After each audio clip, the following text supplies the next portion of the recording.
আসসালামু আলাইকুম ওয়া রাহমাতুল্লাহি ওয়া বারাকাতুহু। ইন্নাল হামদালিল্লাহি ওয়াহদা ওয়াসসালাতু আসসালামু আলা মান লা নাবিয়্যা বা'দা আম্মা বা'দ। সম্মানিত উপস্থিতি, আমরা ধারাবাহিকভাবে আলোচনা উপস্থাপন করছিলাম বই হোক আপনার সন্তানের নিত্য সঙ্গী।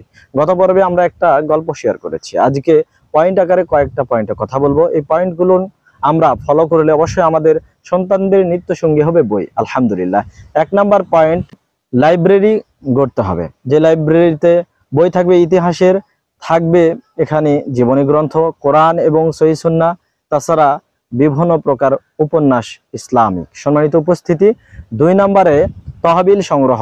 পরিবারের প্রত্যেকটা সদস্য মাসিকভাবে কিছু টাকা সঞ্চয় করবে এবং মাস শেষে যদি একটা মাসে 2টা করে বই ক্রয় করে তাহলে বছরে 24টা বই, এবং 10 বছর পরে দেখা যাবে যে এই লাইব্রেরিতে প্রায় 240টা বইয়ের সংগ্রহ থাকবে। আলহামদুলিল্লাহ।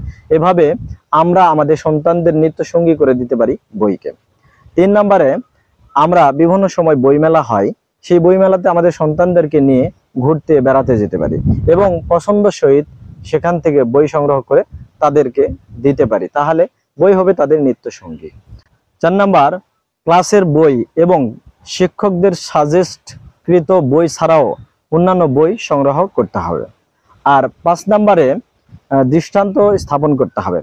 পরিবারে প্রত্যেকটা সদস্যই ফ্রি টাইম, অবসর টাইম পেলেই বই নিয়ে বসবে। এতে আপনার সন্তান বুঝবে যে সময় পেলেই, অবসর টাইম পেলেই বই নিয়ে বসতে হয়।